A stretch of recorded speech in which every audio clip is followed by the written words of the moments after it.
Yes, sir. Yeah, this is Kim out from Hawaii. I noticed on the first quarter, or the last report on the revenues was only like $20,000 or something for, and just taking that by 500 stores, that supposedly that only comes out to $40 a store per quarter, which is like 44 cents a day worth of revenues per store on an average. And I realized that all these stores are different, so some generate more than others. And you've just said that you expect revenues to be much higher. Well, I kind of hope so. 44 cents a day per store is hardly much in the way of revenues. And are you noticing certain things in certain areas where some stores don't produce and others do produce pretty well? And are you planning on removing some and adding others, or just going in the direction you're going? Let me just break that in a couple of sections. First of all, the reflection of the first quarter sales was not a combination of 500 convenience stores. We hit the 500 mark about a month ago. So it was mostly a combination of about 300 stores.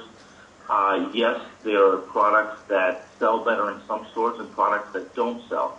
A lot of our products are, the majority of 90% of all our products are imported products, so they have a price tag a little bit higher than the regular products that are made here in China. One of the things that we're doing the third quarter is that we're also looking into Chinese manufacturers for snacks here in Beijing that we could distribute already to the 500 stores that we have, or the stores that are our network, so we can increase our sales revenue also. But yes, it is growing, and there is some sectors that we find that some products move better than others, and we also started this quarter to do on weekends advertising and promotion of products throughout different supermarket chains on the weekends. Okay, very good. Frank Harold calling from upstate New York. How are you, sir? Good, thank you very much, Harold. Fine. Frank, there's two things that got me on this call so far. One of them was the agreement with this NASDAQ company who has apparently must have a license for the Burger King chips, as well as, Thank God It's Fridays? Thank God It's Friday, products as well. And I assume it sounded like they approached you about distributing their products for them in China?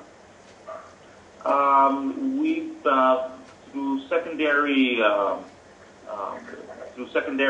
introductions, we met and we came into agreement. They came to the snack show here in Beijing, and we helped them in the snack show and place the products in the snack show. And at the same time, we came into an agreement for us to distribute their products here in Beijing and act as a broker for China. The other question I had was that I believe when you were talking about additional sources of revenue, that you're going to be looking at ways to essentially act as a distributor to get products outside of Beijing through, act as a true wholesaler then? Correct. We've been talking to some groups in southern China, especially after coming back from the event at Guangzhou, the Agriculture Trade Office. There's some key Chinese distributors in the southern China that like the products that we're carrying. And we're in the phase right now of due diligence with them to be able to give them the representation for those products for southern China.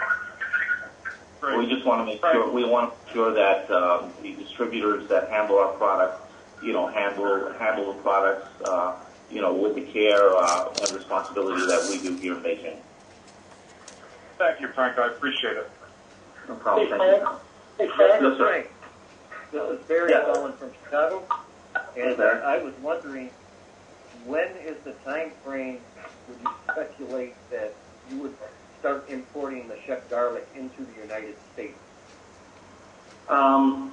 Right now, as I mentioned, Mr. Cuenca is putting together a marketing plan, a go-to-market plan for the state.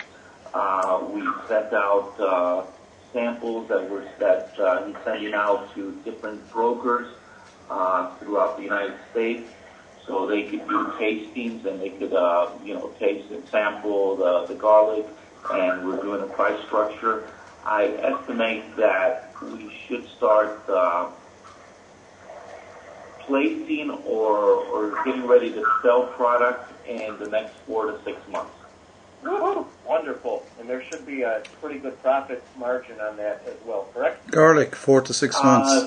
Yes, depending how the, if we go, from wholesaler to second or third tier, or we just act as a broker, or if we go directly to a couple of smaller wholesale distributors that sell to restaurants or straight to supermarkets, it'll vary. But yeah. But it sounds good. Thank you, Frank. Thank you. To bring it to China. Yeah, I understand that, but what I'm asking is, are you going to be working with a processor like Lamb Weston, Idaho, and Simplot, one of the biggies, Ida, to bring in more of a shelf-stable dehydrated product? Right now, I cannot discuss who we're talking with. We have met with the Idaho Potato Commission, and they're helping us out to properly create a market strategy here in Beijing to see which product will fit for this market and start opening the market for Idaho. This will be something that in the next couple of months, as this unfolds a little bit better and we have contractual agreements written down and everything, we'll be putting out press releases. And then will your pack size be more retail or more wholesale in terms of the garlic? I think it'll be a combination of both, wholesale and retail. If we have the ability in some places, especially I would say the southeast United States, southeastern United States, if we have the ability to go directly to supermarkets, I think Cuenca's plan will be going directly to supermarkets. In other regions of Midwest, Northeast, where our footprint isn't that not that good, we'll probably look into first tier, second tier distributors. So would you consider a first tier distributor like a Cisco or a Raycom Food Service? Cisco Food, Cheney Brothers, correct. Okay, Cisco's number one, and they're like $30 billion a year. That's amazing that you have a foot in the door to those companies. Is great. Thanks, Frank. Yeah, they do